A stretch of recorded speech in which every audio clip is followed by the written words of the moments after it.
From outside, only a hole can be seen, but this leads nowhere. After a couple of paces, you find yourself against a wall of rock. I can't say this was cleverly contrived by me. It's just the remains of one of my bungled beginnings, but it seems wise to leave it as it is. Yet I know there can be folly in wisdom. The abandoned work, the dead end, might actually suggest to someone there's something nearby worth finding, yet I'll take that risk. I'm not a coward. Some risks must be accepted. I'm not compelled by cowardice. And the entrance, it's 1,000 paces away. It's as secure as anything can be in this world. But it's both strong and weak. Strongly protected by camouflage, with a moss roof that hides it to perfection. Weakly protected in that a step in a certain spot would bring the intruder tumbling down, and then my burrow would lie open, assuming the surprise visitor is a creature of skill and enterprise. Yet could I not make that moss roof more secure? Yes. Unquestionably, yes. But there is a balance of security, a fine calculation. Security requires risk, a calculated risk. Rapid exit, rapid entrance, dive out, dive in. No time for digging when pursued. Yet I have dreamt of a snout smelling around my entrance. Bad dreams of being tracked down, sniffed out. Yet again, the enemy might not come through the door. I dig, others dig. The enemy might be tunneling towards one of my tunnels. The enemy might not even know he's my enemy. My extensive tunnels invite a chance discovery by one of the robbers who toil through the earth. There can be folly in wisdom. My labyrinths would confuse any creature which burst in, but it's more likely to be chanced upon than a small cave. Yes, that's the risk. And yet, as I am a compulsive digger and have dug so well and know my passages intimately, I would have the advantage over the attacker. I might kill rather than be killed. I might eat rather than be eaten. I might be secure even if discovered. Though whatever conclusion I reach, even now at this high point when my labors are at an end, I never enjoy a tranquil hour untouched by fear. I never securely think I'll survive the fight to come that always clouds my mind, for I'm growing old, and I might not be strong enough to survive the fight, even in my own terrain.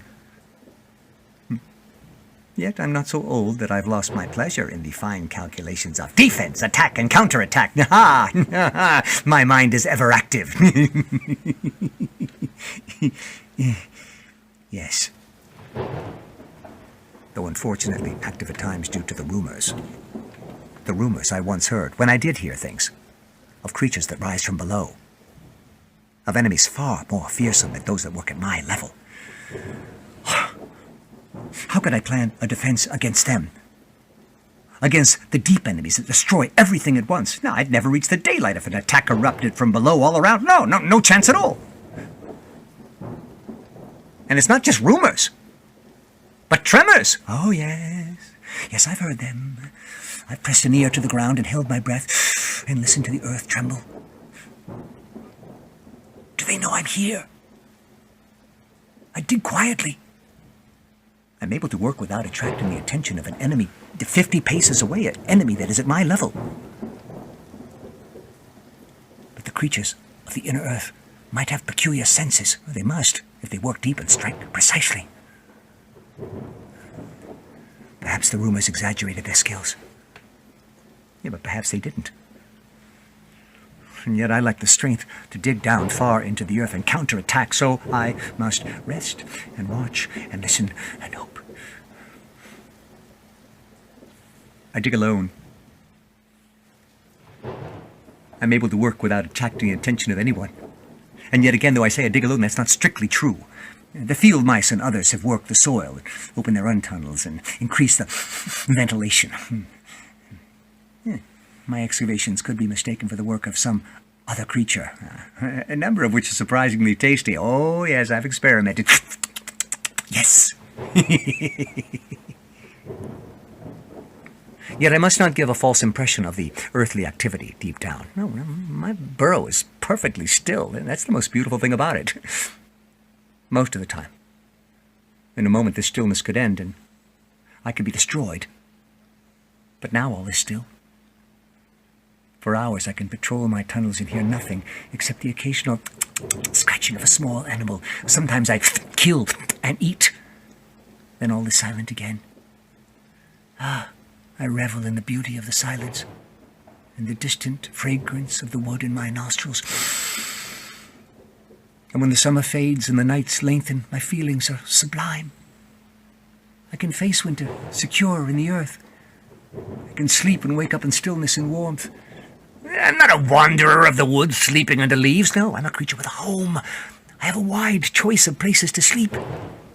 I've dug 50 suitable rooms. I can pick and choose. Of course, I have a special place. One room I've referred to as the castle.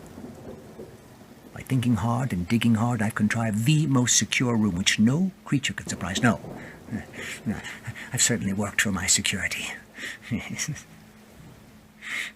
My calculations for the site of the castle, calculations and recalculations, always brought me to a place of sandy soil, loose earth, and small stones.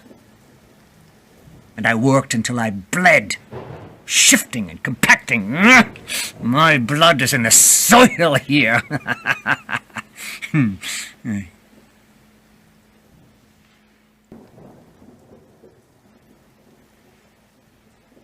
there were days of despair, when I abandoned the burrow and left it defenseless.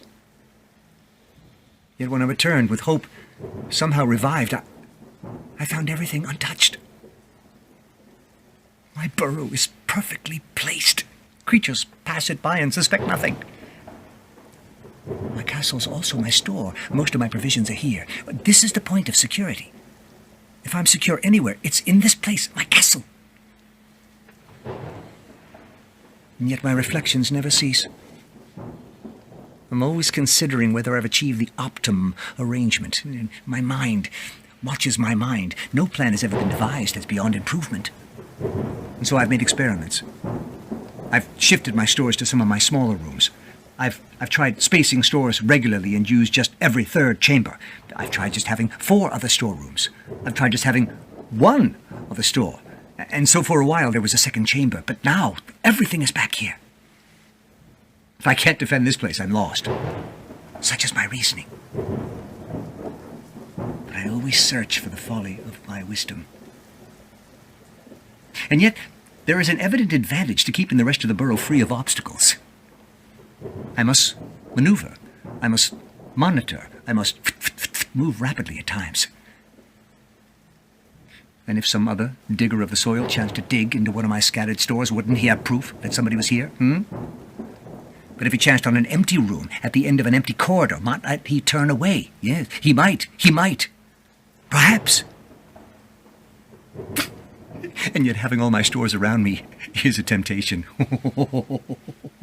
Having all the provisions I captured and fetched here, having the game that I bagged, does incline me now and then to a reckless debauch.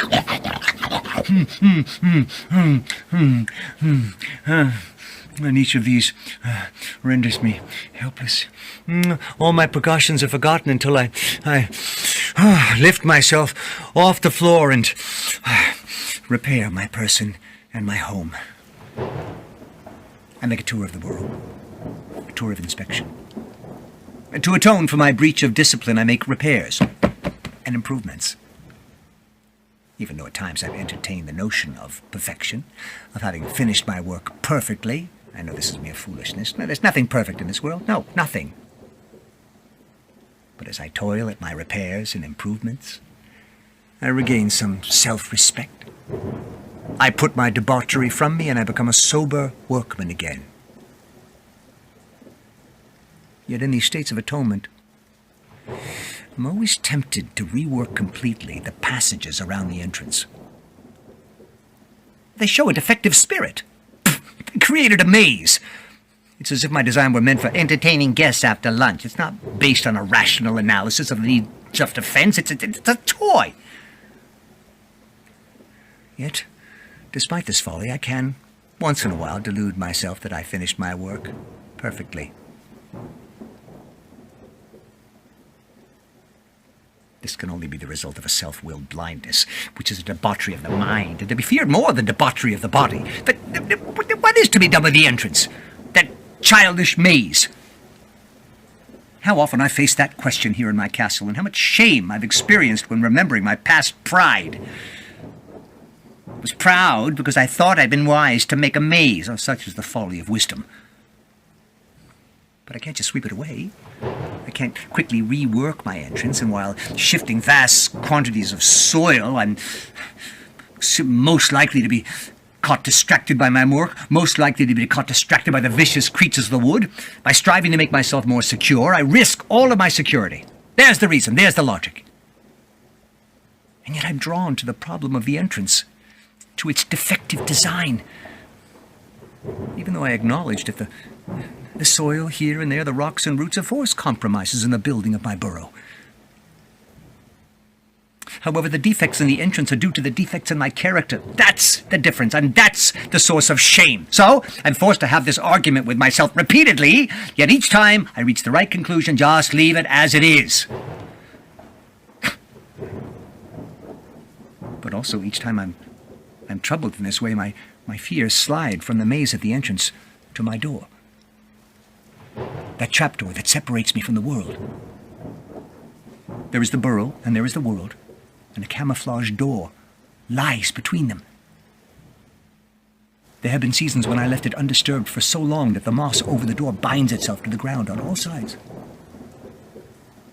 And I can wait there below at the very edge of the burrow and listen to the world, and I ask myself, why go out? Here is the burrow, your domain, your security. Why step out into the world?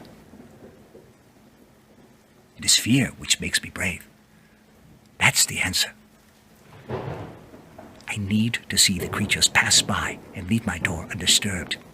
I need to be assured of their ignorance, their lack of curiosity, their concern with their own concerns. Fear is an answer, but there are others. Fear alone wouldn't make me spend days and nights outside. No. It is only there, in the wood, that I can enjoy the full range of my talents. There I track, stalk, and kill. I'm a hunter, alert, and roaming free. I'm not the defender of the fortress, constrained by his own defenses. And yet, though my excursions allow me to replenish my store of food, I spend much time above the burrow, in my observation post.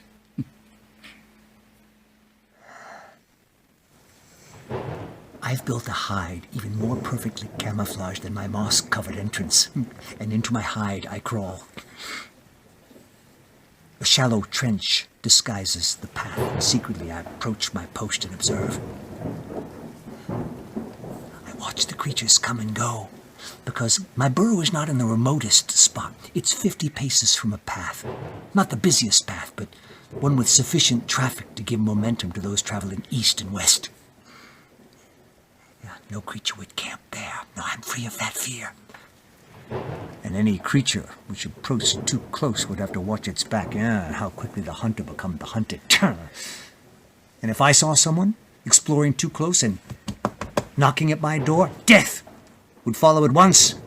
Annihilation! I would drink his blood. Yet that hasn't happened. The creatures on the path continue on their way. It's a path, so naturally it's for those with somewhere to go. And in my observation post, I'm reassured.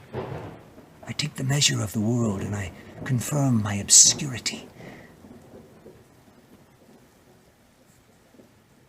And yet there always remains the problem of my return to the burrow.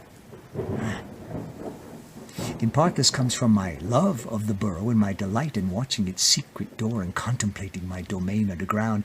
And there's a particular joy from being outside the burrow and allowing my mind to wander within, to explore it all with my mind's eye and memory. Yes, pure contemplation, yes. And yet there is also a fearful part. How do I return home? And that's the question I always face, that distracts me in my observation post. How do I regain the burrow? However long I spend looking about me and listening for enemies, there comes a moment when I must raise the trapdoor, give my attention to keeping its camouflage intact. There's nobody to guard my back. There are times when I regret this, when I feel the lack of a guard. If I had a guardian for the entrance, a sentry on duty, I would be more secure. And yet, more insecure. Oh, beware the folly of wisdom. Always that, always remember that. Would not the guardian want to know more about the burrow? Wouldn't he be curious and pressing? Wouldn't he ask in winter for shelter from the rain and the cold? He would, unquestionably he would. I don't like the thought of a guard coming down here and rummaging about. No, it'd still be an invasion. And once he knew where to find my entrance, what would stop him from creeping in without permission? Nothing. And if this one other person knew about my secret door, might not the word spread? He might not be as solitary as myself. That's unlikely. So who would guard the guardian? Who indeed? I'd have to kill him once I'd recruited him, and quickly. And yet, there is another possible means of making my return to the burrow more secure. A second entrance. If I had two doors, might not that help? If I had a second door, I could go through the first, hurry to the second, creep down, climb down, and keep watch. Oh, I could watch the wood for hours. I could be almost certain no one had noticed my descent and was preparing to follow me, so in a fashion, I could be more secure. Yet in another fashion, doubly insecure. No! Two trapdoors doubles the risk of security. There's always the possibility of someone treading on the very spot which would reveal the hollow underneath. I've experimented. I've made my door lighter, and I've made it sturdier. Currently, it is of a lighter construction to allow for rapid movement. Solid door is slower to lift, particularly when buried under moss and grass. Who knows when I'll need to run? Solid door could be a trap. And however solid I make it, a careful, observant creature could easily detect a false feeling underfoot. And the work required to build a second entrance close to the second would easily attract attention. And had to spread the soil in the wood nearby, or risk carrying it through the wood, or reopen my old excavation entrance in that obscure thicket. Yet every part of the wood has its visitors. However thick the brambles, however much the thorns rip and cling. My luck held when I first built the burrow. And when I extended it, when I was building and rebuilding, well, I had less to risk.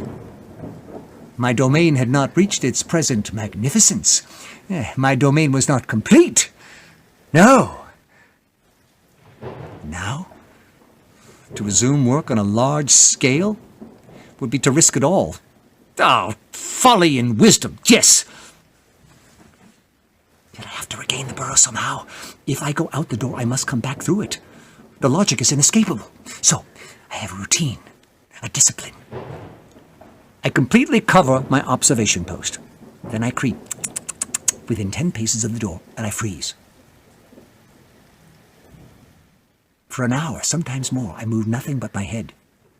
And within my head, my eyes, and in that hour, I even feel ashamed to breathe.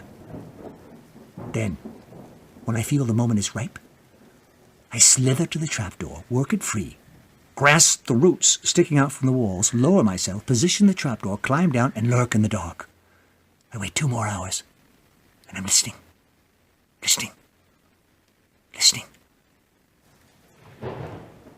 Nothing else in the wood, I'm sure, can listen to perfection.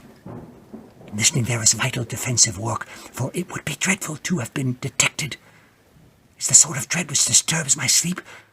To have brought an enemy here through carelessness, to die because of that would be to die in shame. It would be to die in failure. I would have betrayed the burrow. Oh, better to die above. Better to be slaughtered in the wood. Better by far to die away from here. Yes! Yet the idea of my blood trickling into the soil does have its appeal. Then I and the burrow would merge. Forever I would be here. My blood could never be removed from the earth. However, if I did die above, away from the burrow, away from the door, my burrow might remain undetected. The beauty of its silence would endure undisturbed. It would be beauty unknown, like a world without creatures. Silence, perfect and eternal. Even if it could never be experienced, it could be contemplated and desired. Particularly now. Particularly now. Because I can hear it again. It's here. The whisper. The whisper's returned here. Around here. Around me. Yes. Sadly. Yes. Is it a whisper? Or is it a whistle? It's a noise, that I can say, and when I hear it, the burrow is transformed. It's my burrow no longer. Not truly. There have been times when I have suspected that I could hear a torrent somewhere, that I could hear a torrent of water. I've gone up and down each tunnel and into each room, and I've looked for signs of water trickling down, and I found nothing. And I picked a dry site for my burrow. There is a well. I call it a well, but the stream down below, which has made its own passage through the rock, can only be heard when I'm climbing from crevice to crevice. And the noise, the whisper, the whistle, does not appear all at once after heavy rain. If I could say it was a sudden torrent caused by a surge of water, I could be secure and happy, but I can't say that. And the noise is not a gurgle, it's not obviously water. It's constant. Whenever I hear the noise, it does not rise and fall. It's not like a dry river gaining and losing water. No, there's no change at all. And even more perplexing, it's the same everywhere. The whisper, the whistle, pervades every corner of the burrow, and it torments me. How can it remain the same? From one end of the burrow to the other, even in this place in my castle, I hear it evenly. The noise, the whisper, the whistle does not change, and it torments me. But noise has a source, so how can that be? It must be somewhere in particular. And there's only one exception. Underneath the moss of the trapdoor, I can't hear it. When I'm just by the entrance, the noise is not with me. This makes for a strange inversion. The door, that place of fear, becomes a sanctuary where I can rest from the noise. It's not a great noise. It doesn't stop me from hearing other things, a scrambling mouse, for example, but it is a puzzle, a tormenting puzzle. If I don't know the source of the noise, then how can I say if it's a danger or not? And if it is a danger, what is its category? How can I place it on the list of threats to my existence, of threats to the burrow? I must put it on the list. I must, and act accordingly. Doubt is torture. Yes, torture! Yet it could be the mice. Their little tunnels, their passages may have penetrated across the burrow, and when the wind blows north-northwest, for example, a faint noise might be made. Oh, does my happiness depend upon a northerly wind? But I can feel no disturbance, no movement anywhere in the burrow. I can feel no constant breeze that the earth could transform into a whisper or a whistle. No, I can't feel it, so how can I hear it if the mice in the tunnels are to blame? Creatures smaller than mice. The burrow can be infested, which is a terrible thought. But even so, I would be glad to discover the definite cause. Yes, if there were tiny creatures everywhere, the noise would be constant and uniform. And so I've dug. I've dug all through my walls, through the entire length of the burrow, and I've discovered nothing. No small creatures whispering and whistling. I've sifted the soil through a mesh ever so fine. I've crumbled the earth, I've rubbed samples into dust, and I found nothing. No, not a thing which could produce a noise. I've just marred the burrow. That's all I've done. And much a wall has been excavated with such crude and savage blows. It's impossible to bring it back to its original smooth, elastic state. Yes, it's impossible.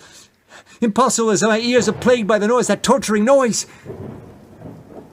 It could be my burrows. Surrounded by another burrow. Perhaps I'm not infested, but encircled. There could be creatures working all around. In the beginning, soon after I started digging, I heard the noise for the first time, and I asked myself, was anybody else digging somewhere in this vicinity? Foolishly, I failed to answer the question, and for a long time there was silence. The whistle only returned when I was committed to the burrow, when I was far advanced. Dug myself in. This is my domain, but is it all one great trap? Are my enemies getting ready to invade from all directions? Though I don't see how they could keep the noise so even. Whenever I stop, whenever I pause what I'm doing, the noise is there.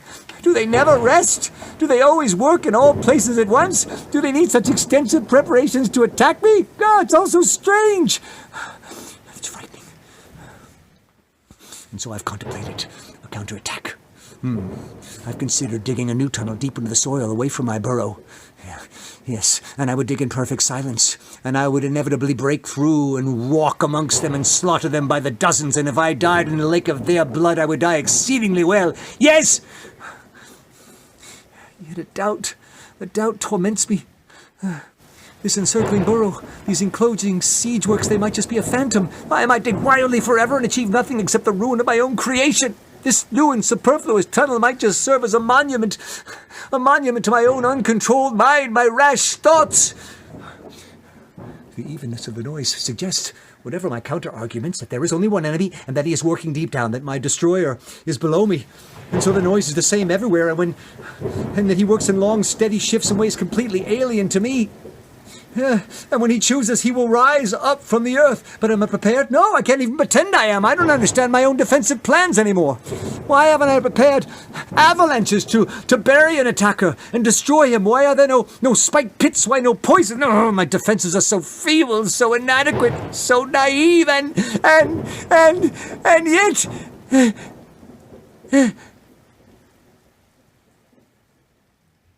It's gone. The noise. I can't hear the whisper, the whistle. It's like many men whispering together far away into the night. Yes, it's like that, but it's gone. And here I am in my castle. The castle of my burrow. Yes, my burrow. I've dug my burrow. And it looks